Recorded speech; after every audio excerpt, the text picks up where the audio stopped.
This bathroom is fairly standard and typical of bathrooms of its time.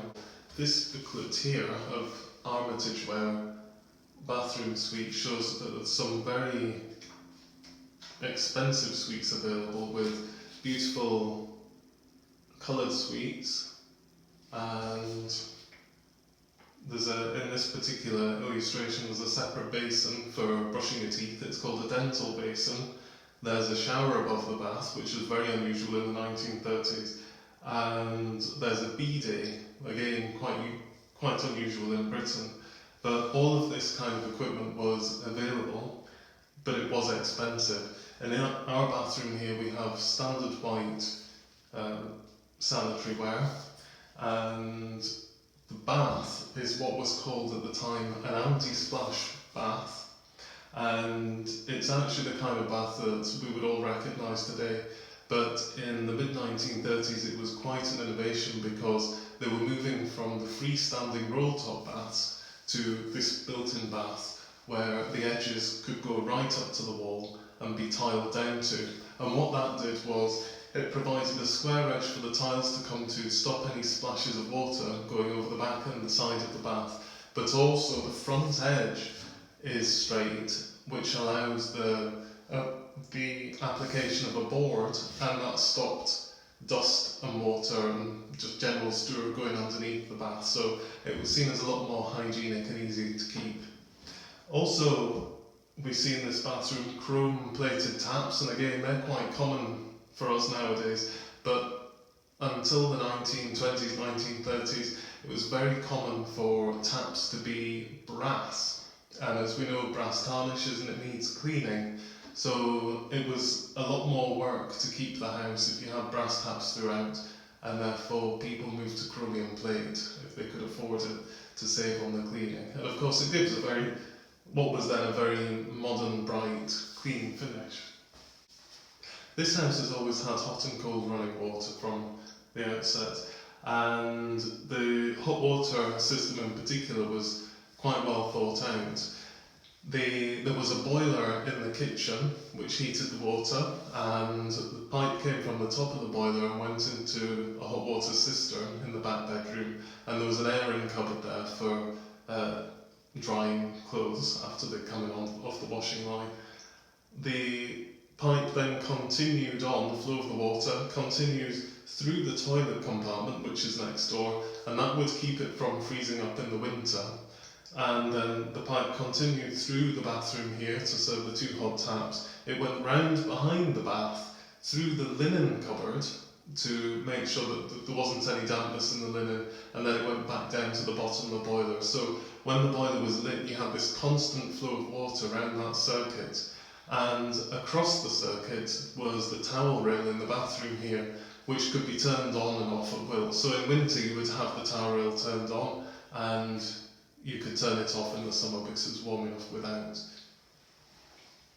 What you do tend to find in bathrooms like this, even when they're heated, is that there's a lot of condensation, because everything is a hard surface, and the woodwork is all painted with gloss, the walls are painted with gloss, as is the ceiling, and the floor is linoleum tiles, and so it's quite important to have the window open, otherwise you end up with the walls streaming with water. We'll have a bit of a general look around the bathroom. The floor's covered in linoleum tiles. They were manufactured down in Kirkcaldy at the Forbo Nairn factory. This is a wee glass-topped bathroom cabinet with a few potions, and you see the talcum powder there in the very Art Deco pink holder. There's a tile splashback around the bath, and as you can see, this has got the modern anti-splash edge to the bath, so it can be fitted right up to the walls and save water splashing down the back. And of course there's the board at the front there to stop any dust or anything going underneath.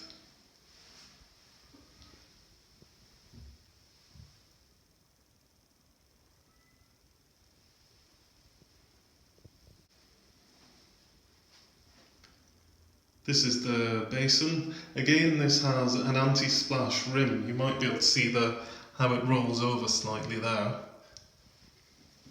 2 soap spaces built in. That's Pear's soap, and that's Wright's coal tar. And the sink itself is called a Shanks Nevis.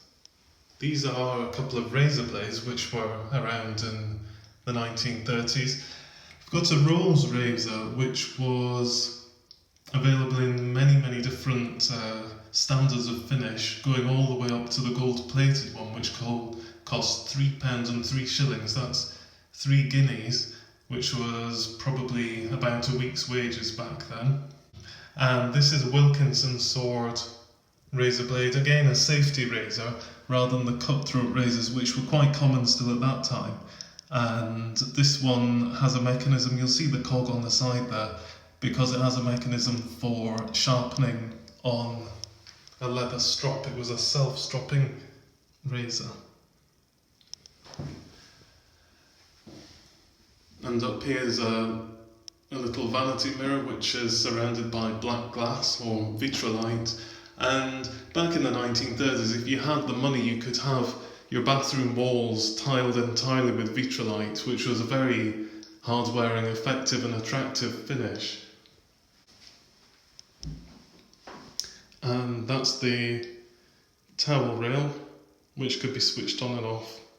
That was the only central heating that was provided in this house. Everywhere else had to be heated by open fires with solid fuel.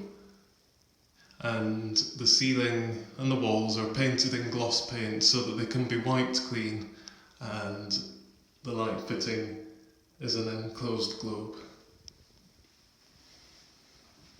And that is a 1940s bathroom. This is the smallest room in the house.